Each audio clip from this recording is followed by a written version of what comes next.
देखिए फ्रेंड्स, ये हमारा पगलू एनी टाइम डांस ही आता है इसको करना। बनी इससे लड़े जा रहा है और इसको कुछ नहीं मतलब है, इसको सिर्फ लड़ाई करना है और इसको सिर्फ डांस करना है। दोनों अलग ही है।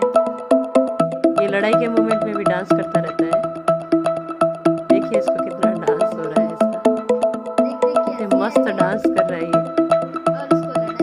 और उधर से बनी लड़ाई किए जा रहा है इसके साथ।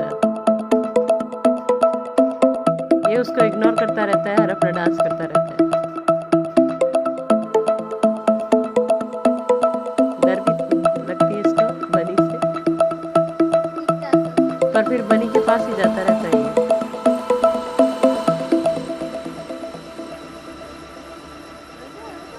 ऐसे ही फ्रेंड्स हमारे बनी और मिठू की लड़ाई मस्ती देखने के लिए आप हमारा चैनल को सब्सक्राइब करना ना भूलें।